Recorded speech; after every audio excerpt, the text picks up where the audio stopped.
అందరికీ నమస్కారములు. మన ఛానల్ని ఆదరించి ఆశీర్వదిస్తున్న వ్యూవర్లకు, సబ్స్క్రైబర్లకు నా తరపున, మన ఛానల్ తరపున హృదయపూర్వక సంక్రాంతి శుభాకాంక్షలు. మీరు, మీ కుటుంబ సభ్యులు ఎప్పుడూ ఆనందంగా, ఆరోగ్యంగా, సంతోషంగా, క్షేమంగా ఉండాలని మనస్ఫూర్తిగా నేనైతే కోరుకుంటున్నాను. సంక్రాంతి అంటేనే ఒక ప్రత్యేకత తెలుగు రాష్ట్రాల్లో ఉంది. సంక్రాంతి అంటేనే ముఖ్యంగా మనం చూసుకుంటే ఎన్నో తీపి గుర్తులైతే మిగులుస్తుంది. 2025 సంవత్సరంలో ప్రతి ఒక్కరూ కూడా మీ కుటుంబ సభ్యులతో ఆనందంగా, ఆరోగ్యంగా, సంతోషంగా ఈ సంక్రాంతిని జరుపుకోవాలని మనస్ఫూర్తిగా నేనైతే కోరుకుంటున్నాను. సంక్రాంతి శోభ ముఖ్యంగా ఆడవాళ్ళు వేసే రంగురంగుల ముగ్గులతో మొదలవుతుంది. ఆ ముగ్గుల మధ్యలో పెట్టే గొబ్బెమ్మలు, వాటిపైన జల్లే పువ్వులతో ఇంకాస్త అందం ఆ ముగ్గులకి తెస్తుంది. వీటితో పాటుగా ఉదయం సమయంలో హరిదాసుల కీర్తనలు గ్రామంలో ఎంతో శోభనైతే తీసుకురావటం జరుగుతుంది. ప్రతి గ్రామంలో, తెలుగు రాష్ట్రాల్లో ఉన్న చోట్ల.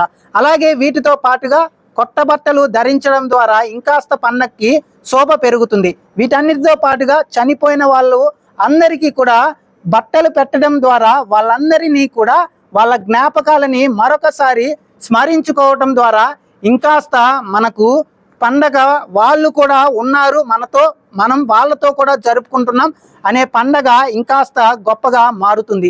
వీటితో పాటుగా ముఖ్యంగా మనం చూసుకుంటే కోడి పందాలు, ముఖ్యంగా మనం చూసుకుంటే గోదావరి జిల్లాలు, వాటిని ఆనుకున్న జిల్లాల్లో కోడి పందాలతో సంక్రాంతి శోభ ఇంకాస్త పెరుగుతుంది. అలాగే చిత్తూరు లాంటి ప్రాంతాల్లో ముఖ్యంగా జరిగే ఎడ్ల పందాలతో ఇంకాస్త శోభ అయితే పెరుగుతుంది. వీటన్నిటితో పాటుగా ముఖ్యంగా మనం చూసుకుంటే పిల్లవాళ్ళు పతంగులు, వాళ్ళు ఎగరేసే పతంగులు వాళ్లకు చిన్నప్పుడే ఎన్నో గుర్తులు తీసుకుని వస్తుంది ఈ సంక్రాంతి పండగ.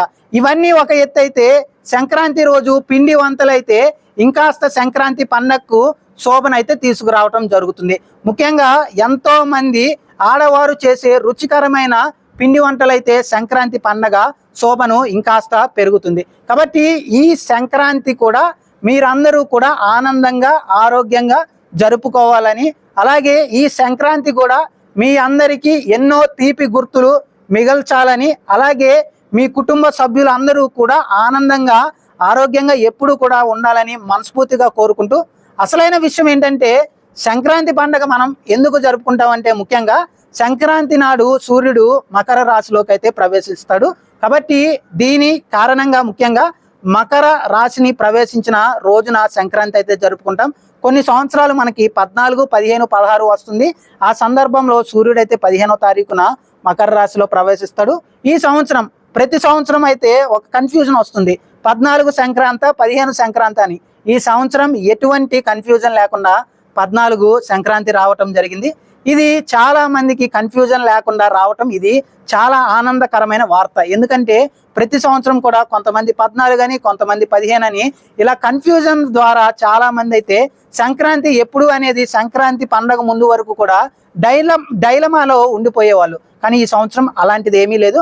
కాబట్టి సంక్రాంతి పండగ అందరికీ కూడా ఆనందం నింపాలని మనస్ఫూర్తిగా కోరుకుంటూ, గోదావరి జిల్లాలతో పాటుగా తెలుగు రాష్ట్రాల్లో ఉన్న అందరూ కూడా ఒక పక్కన సాంప్రదాయాన్ని కాపాడుతూ కోడి పందాలు, మరొక పక్కన ఎడ్ల పందాల్లో అందరూ కూడా ఆహ్లాదకరంగా పాల్గొని అందరూ కూడా సురక్షితంగా మళ్ళీ తిరిగి ప్రయాణం అవ్వాలి కనుమ, అలాగే ముఖ్యంగా సెలవులు పూర్తయిన తర్వాత అని నేనైతే మనస్ఫూర్తిగా కోరుకుంటున్నాను. తెలుగు రాష్ట్రాల ప్రజలకు మన ఛానల్ని ఆదరించి ఆశీర్వదిస్తున్న ప్రతి ఒక్కరికి కూడా నా తరపున, మన ఛానల్ తరపున హృదయపూర్వక సంక్రాంతి శుభాకాంక్షలు. రైతులకి సంబంధించిన పండగ కూడా మనం అనుకుంటాం. ఎందుకంటే ముఖ్యంగా రైతులు వేసిన వరి పంట కానీ, అలాగే ఇతర పంటలు కొన్ని ముఖ్యంగా మనకి డిసెంబర్, జనవరి సందర్భంలో వస్తుంది. కాబట్టి ఈ సంక్రాంతిని రైతులకు కూడా సంబంధించిన పండగగా కూడా మనం పరిగణలోకి తీసుకుంటాం.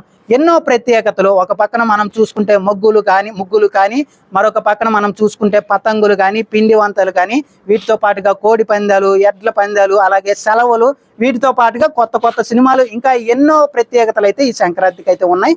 అలాగే ప్రతి సంవత్సరం కూడా సంక్రాంతికి ఎన్నో ప్రత్యేకతలు ఉంటాయి. ఈ సంవత్సరం కూడా అవే ప్రత్యేకతలు అయితే ఉన్నాయి. కాబట్టి తెలుగు రాష్ట్రాల్లో ఉన్న ప్రతి కుటుంబానికి ఈ సంక్రాంతి పండగ శోభ తీసుకురావాలని, ఎప్పుడు కూడా మీరు, మీ కుటుంబ సభ్యులు ఆరోగ్యంగా ఉండాలని మనస్ఫూర్తిగా నేనైతే కోరుకుంటున్నాను. థ్యాంక్ యూ అండి.